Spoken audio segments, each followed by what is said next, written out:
हैदराबाद में मिला था और उसने मुझे बोला था कि उसने अपना ये भी बताया था कि भगवानपुर में मेरा बिजनेस है और तुम्हें वहीं पे काम दूंगा मैं और तुम वहीं पे कर लेना काम भी। और उसने बोला जो भी तुम्हारी प्रॉब्लम है ना मैं तुम्हारी मदद करूंगा। और उसने ये भी बोला था मैं तुमसे शादी भी करूंगा।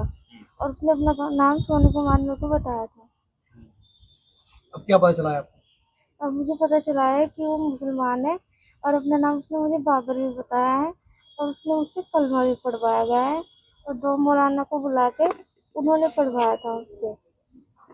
और क्या करा है? और मतलब यहाँ पे भी मुजफ्फरनगर में लाके मेरे साथ गलत काम भी किया है। तो अब क्या चाहती हो आप? मुझे इंसाफ चाह रहा है। कौन था, कहाँ के रहने वाला है? जी लड़की कहाँ के रहने वाला है? जी यही से बताया था उसने कि मैं यहीं से हूँ भगवानपुर से। हमारे हिंदू समाज में दलित परिवार की एक लड़की को एक विधर्मी जिहादी द्वारा उसका नाम बदलकर लव जिहाद के तहत उसे फंसाया गया। उसके बाद उसका धर्मांतरण कराया गया और उसे मुजफ्फरनगर के लद्दावाला क्षेत्र में लाकर कई बार उसके साथ बलात्कार किया गया।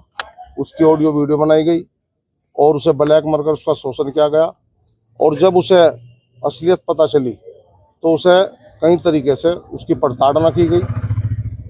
वो हमारी बेटी हमारे संपर्क में आई तो हम उसे लेकर आज यहाँ थाना कोतवाली में आए हैं और जो थाना प्रभारी हैं एएसपी साहब, हमने उन्हें प्रार्थना पत्र दिया है और हम मांग करते हैं कि हमारी बेटी को न्याय मिले और जो आरोपी हैं उन्हें कठोर से कठोर सजा मिले। क्योंकि जनपद मुजफ्फरनगर में हमने पहले भी कई बार आवाज़ उठाई, कई दर्जनों हमारी लड़कियों के साथ धर्मांतरण की घटनाएं हुई और जिसमें कि यहाँ के मौलाना थे, बड़े स्तर पर वो धर्म परिवर्तन का रैकेट चला रहे थे, जिसमें कोर्ट ने भी उन्हें आजीवन कारावास की सजा सुनाई है।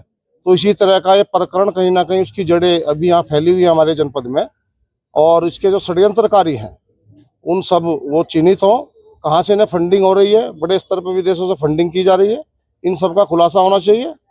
इस मामले में भी 2 मौलानाओं के सामने आ रही है भूमिका। हाँ, मेरा वही कहना है कि यहाँ जनपद मुजफ्फरनगर में पहले भी बड़ी घटनाएं हुई हैं, बड़े स्तर पर धर्मांतर हुए हैं, तो कहीं ना कहीं उसकी जड़ें चल रही हैं। तो उन सब षड्यंत्रकारियों की पुलिस चिन्हित करके उन पर कार्रवाई करे, उन्हें सलाखों के पीछे भेजना कार्य करे।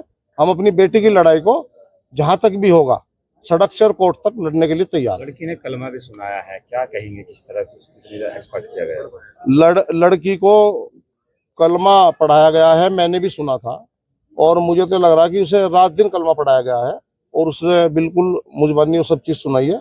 तो लड़की बड़े स्तर पे इस तरह की घटनाएं यहाँ अब भी हो रही हैं इस सरकार में, जहाँ योगी जी लव जिहाद और धर्मांतर पर कानून लाए हैं, फिर भी ये घटनाएं नहीं रुक रही है, तो अपने आप में बड़ी गंभीर विषय है।